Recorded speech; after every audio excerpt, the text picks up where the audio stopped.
Magandang buhay mga ka-TH. Naku, merong jackpot dito. Mga treasure hunters, nabuksan daw yung bunker.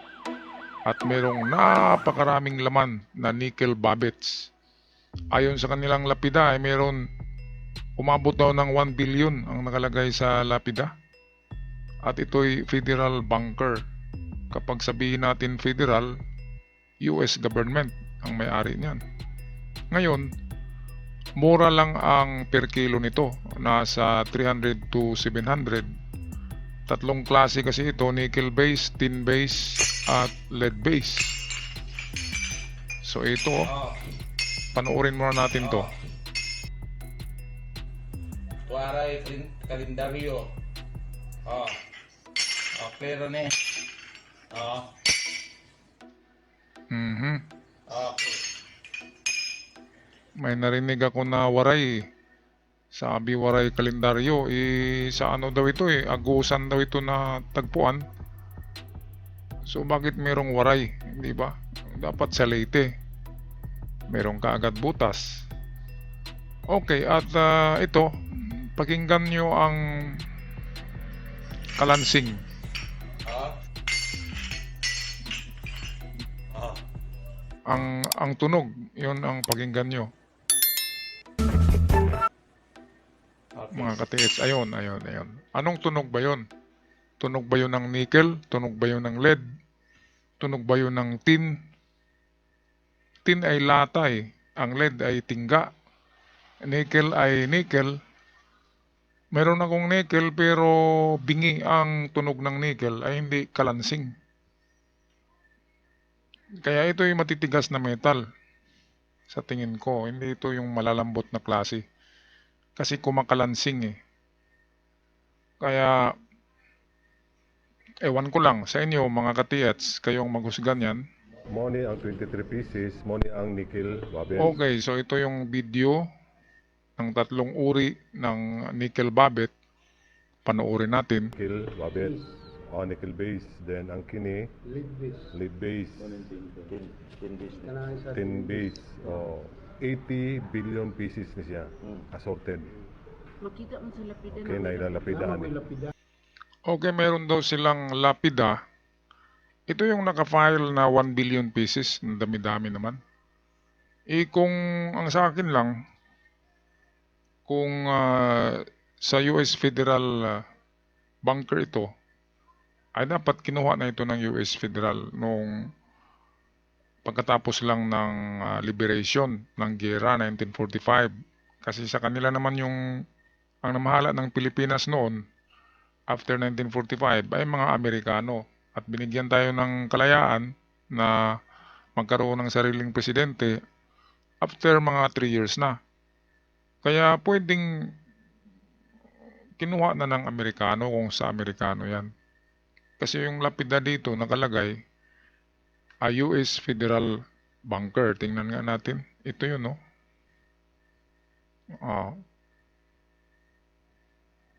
Ayan, no? US Federal Bunker. Meron siyang mga sinasabi dito na nakalista, oh. Ang labo-labo nga lang. Merong pieces. 2 million pieces. Ganyan. Ito siguro yung tatlong uri. Nickel base, tin base, at lead base. Pero US Federal kasi ito. Kung naalala nyo yung Morgan money, yung gold certificate ng Morgan Gold Certificate, ay hindi pwede ibenta yun kasi pag-aari yun ng US Federal. At sino man ang magbenta nun ay huhulihin. So ganito rin, kapag ibibenta nyo ito, kung totoo man ito, ay huhulihin kayo ng US Federal. Kasi pag mamayari ito ng US, at baka kung totoong bunker yan, ay baka naka-reserve yan na bunker para sa talagang tinago yan dyan at naka-reserve para sa emergency kung kukulangin sila ng supply. Yan kasing mga nickel na yan, ginagamit yan sa industry pagkukrom ng mga produkto na metal. Yung parang maging stainless siya at yung mga lead base at saka yung tin base, lalo na yung lead base, ay magagamit yun sa ammunition, sa tingga, sa giyera, sa bala, ginagawa yun. Tin base ay magagamit yun sa manufacturing ng mga canned goods, yung mga lata. Kaya mura lang ang per kilo nito, nasa 300, pinakamababa. Pinakamahal na klase diyan, yung pure na nickel ay 700 pesos per kilo. Pero dahil sa 1 billion daw ito, ang dami-dami, ay mayaman na sila katits dyan. Napakadami, no? Balikan nga natin yung video. Ito. Ito yung entrance pagpasok nila. Kuweba daw ito. Ayan, at, ayan.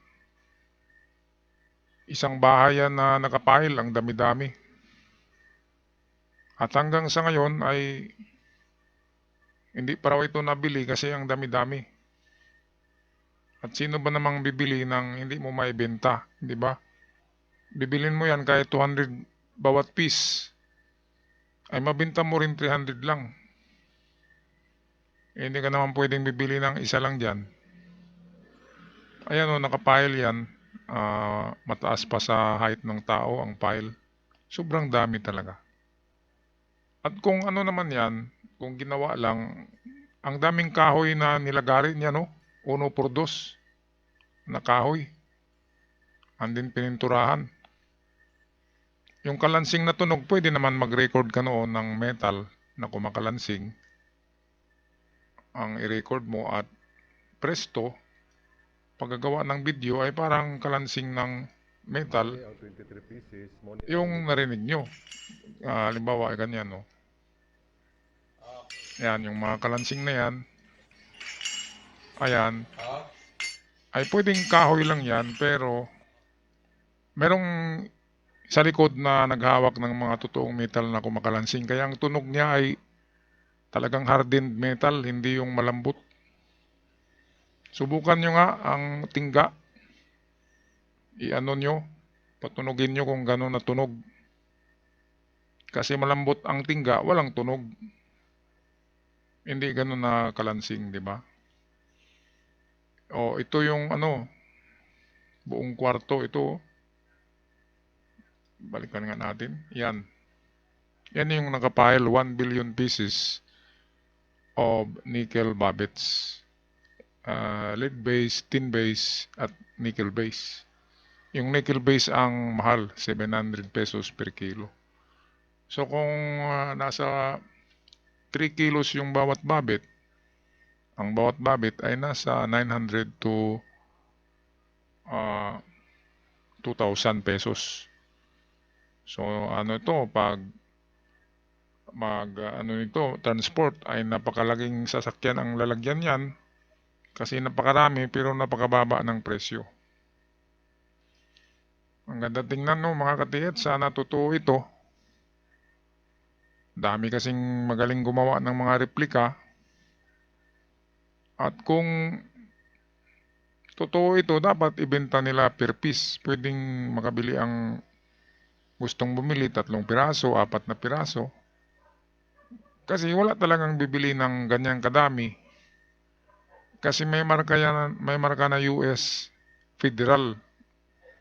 Property yan ng US. Kaya pwedeng huliin kayo niyan. At kung totoo yan, dapat i-remelt. I-remelt niyan para hindi na mabasa ang mga nakatatak dyan. At hindi kayo hulihin. Hulihin talaga kayo niyan. Kasi property yan ng Amerika. At nakabaon. Lahat ng bagay na nakabaon, more than 2 meters. Yung pagmamayari kasi natin sa ating mga titulo sa lupa, ang atin lang dyan ay hanggang 2 meters. Kaya kung maghukay tayo ng mga poste, ay hanggang 2 meters lang tayo. Maghukay tayo ng septic tank, hanggang 2 meters lang tayo. Kasi yung sa 3 meters niyan, ay government property na daw yan.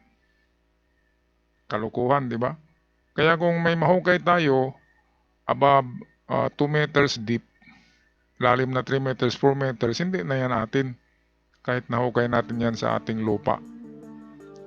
Government property yan, kaya pwede pa rin kayo ulihin. Kaya kung totoo yan, i-remelt nyo yan, mga kabro, mga katiyats, i-remelt nyo, i-resize nyo, laki-lakihan nyo. So gumawa kayo ng 20 kilos na baritan yan para liliit yan kasi ang dami-dami niyan. Kasi magagaan. Tingin ko 3 kilos bawat isa niyan. Okay, so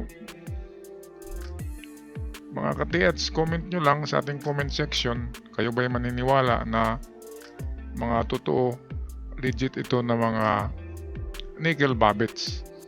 Kasi sobrang dami at nakalagay federal property, US federal bunker. Napaka delikado yan. Kapag ginalaw nyo yan, US federal nakatatak sa lapida. Kaya sobrang delikado yan. Ayan, may mga marka pa. Kaya yung mga marka na yan, dyan kayo mahuhuli niyan. Ayan, merong marka yung ito'y kumpanya ng Amerika yung nakatatak dyan. Hindi yan sa Hapon, hindi yan property ng Hapon, hindi yan Yamashita Treasures. Kaya napakadelikado niyan. US federal property. Katulad din yan ng gold certificate na kumakalat noon, hindi rin mabibili kasi bawal bilhin kasi US property. Okay, pinagtaka ko lang bakit hindi yan kinuha ng US noong nanalo sila ng 1945 liberation. Dapat ay kinuha na nila ito, diba, para magamit sa industriya ng Amerika. Alright, mga katiyats, ako'y magpaalam na. Maraming salamat sa inyong panonood at huwag kalimutan mag-subscribe sa ating channel. God bless us all.